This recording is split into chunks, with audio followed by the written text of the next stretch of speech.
नक्स अमन का खदशा। पंजाब इंतजामिया ने लाहौर में दफा 144 नाफिज कर दी। जलसे, जुलूस और रैलियों पर मुकम्मल पाबंदी आयद। पैमरा ने भी तमाम जलसों और रैलियों की कवरेज पर पाबंदी आयद कर दी।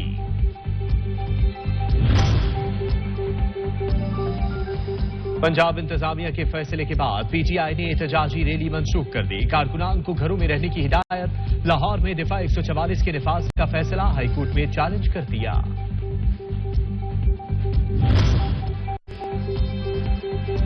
पीटीआई ने पंजाब की निगरान हुकूमत पर इम्तियाजी रवैया अपनाने का इल्जाम आयद कर दिया। शिबली फराज कहते हैं किसी को लेवल प्लेइंग फील्ड है जिसमें सबसे बड़ी जमात को इलेक्शन मुहिम जारी नहीं दी जा रही। इमरान खान पर 78 मुकदमा दर्ज करवा दिए गए। हमाद अजहर ने कहा जुल्म ढाने वालों का एहतसाब होगा।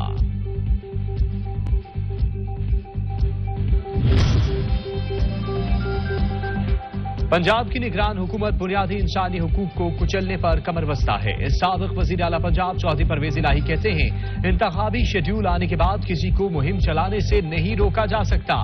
अवाम पोलिंग डे पर जुल्म ढाने वालों से बदला लेंगे।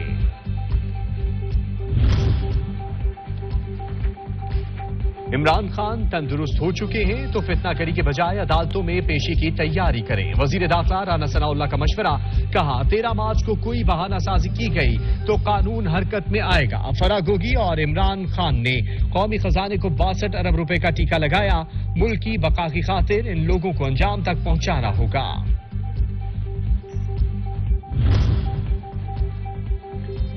इमरान खान बुज़दिल इंसान, जाने वालों का गिरवाना, आने वालों के पांव पकड़ते हैं। एस्टैब्लिशमेंट ने जब तक हिमायत की सब अच्छा रहा, जैसे ही हाथ खींचा तो सबको दुश्मन करार दे दिया। मरियम नवाज के लफ्जी वार साकिब निसार और फैज हमीद को मुल्क दुश्मन करार दिया। एहतसाब का मुतालबा कर दिया। इमरान खान साहब को अब ख्याल आया है कि उन्होंने अदलिया बचाओ की तहरीक शुरू करनी है। तो ऐसा काम करने से पहले मैं समझता हूं कि इंसान को अपने माजी पे भी एक नजर दौड़ाना चाहिए कि कुछ इदारों को इस तरह से इस्तेमाल किया गया कि उससे जो सियासी मुखालिफिन हैं उनको दीवार से लगाने की कोशिश की गई।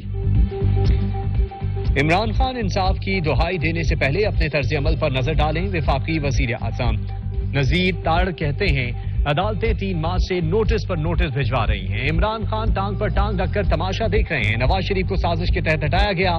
जिम्मेदारान से सवाल तो पूछा जाएगा।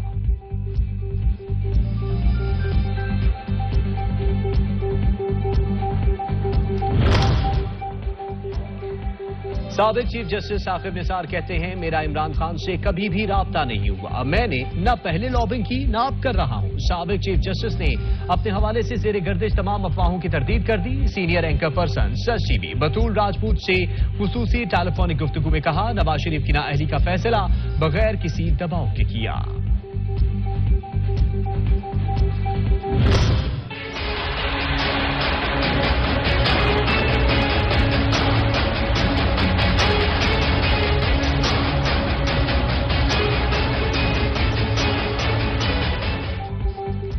पंजाब में आम इंतखाबात 30 अप्रैल को होंगे। इलेक्शन कमीशन ने शेड्यूल जारी कर दिया। 11 मार्च को पब्लिक नोटिस जारी किया जाएगा।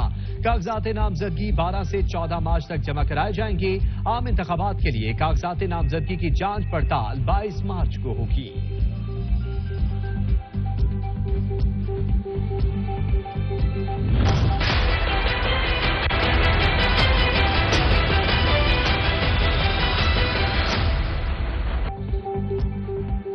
इंतखाबात की तैयारियां। इलेक्शन कमीशन ने वजारत खजाना और दाखिला के हुकाम को कल तलब कर लिया। सिक्योरिटी इंतजामात और फंडिंग का मुतालबा किया जाएगा। पोलिंग डे पर फौज की तैनाती पर भी बातचीत होगी।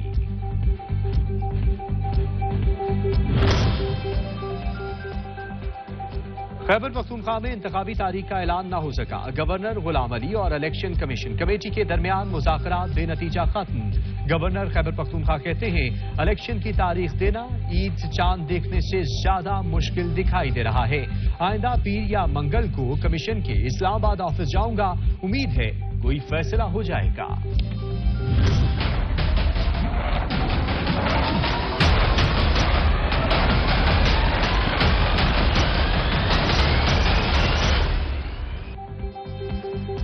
عمران خان کے خلاف توشہ خانہ کی تحقیقات نیب کی تفتیشی ٹیم تحقیقات کے لیے دبئی پہنچ گئی. نیب ٹیم نے قیمتی گھڑی کی فروخت سے متعلق اہم معلومات اکٹھی کر لی. نیب ٹیم کا تحفے کی گھڑی خریدنے کے دعوے دار عمر فاروق کے گھر اور پاکستانی سفارتخانے کی دکان کا بھی دورہ.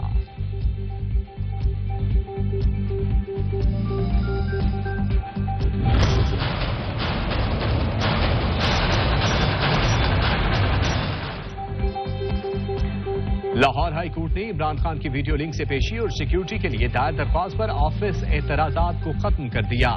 درخواست سماعت کے لیے فکس کرنے کا حکم پیشی اور سیکیورٹی کے لیے دائر درخواست پر جسٹس شاہد کریم نے سماعت کی. عمران خان کو سیکیورٹی کے حوالے سے خطرات لاحق ہیں. وکیل درخواست گزار.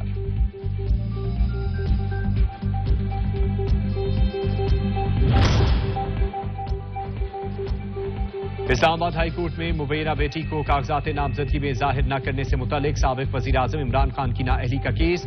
عدالت نے کیس کی سماعت غیر معینہ مدت تک کے لیے ملتوی کر دی. اسلام آباد ہائی کورٹ نے عمران خان کی عدم پیشیوں کی تفصیلات جاری کر دی. جاری کردہ تحریری فیصلے کے مطابق سابق وزیر اعظم عمران خان توشہ خانہ کیس میں مسلسل 7 مرتبہ حاضر نہیں ہوئے. عمران خان مسلسل آئین کی پامالی کر رہے ہیں.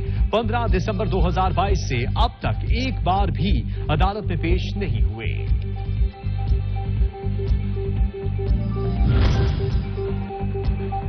پاکستان تحریک انصاف نے دینا سے مسلم لیگ نون کی بڑی وکٹ اڑا دی. سابق ایم پی اے چودھری ثقلین نے پی ٹی آئی میں شمولیت اختیار کر لی. عمران خان سے ملاقات میں پارٹی میں شامل ہونے کا اعلان کر دیا.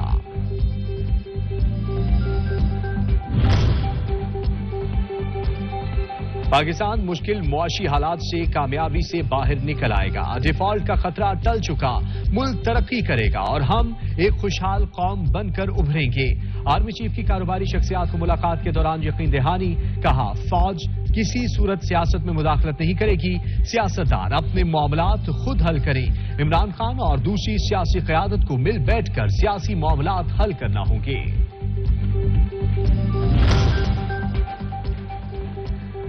وزیر خارجہ بلاول بھٹو زرداری نے کہا ہے کہ آج معاشی مشکلات ہیں لیکن عوام کے تعاون سے مشکل وقت سے نکل جائیں گے. پاکستان میں مسائل ہیں اور ماضی میں بھی مشکل وقت دیکھا ہے. پاکستان کے خلاف پروپیگنڈے پر زیادہ دھیان نہ دیا جائے.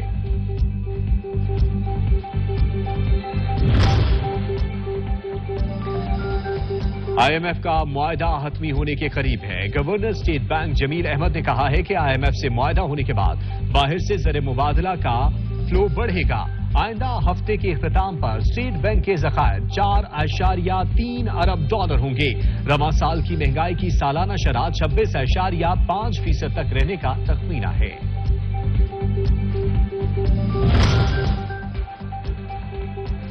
اسٹیٹ بینک نے وفاقی حکومت کے قرض کی تفصیل جاری کر دی. اعلامیے کے مطابق جنوری 2023 میں 3,946 ارب روپے قرض لیا گیا. حکومت نے 1,139 ارب روپے قرض لیا. بیرونی سطح سے 2,807 ارب روپے قرض لیا گیا. انٹر بینک میں ڈالر نے روپے کو پچھاڑ کر رکھ دیا. قیمت میں ایک بار پھر اضافہ. انٹر بینک میں ڈالر کی قیمت میں 1 روپے 13 پیسے اضافہ ہو گیا جس سے مارکیٹ میں ڈالر کی قیمت 289 روپے ہو گئی.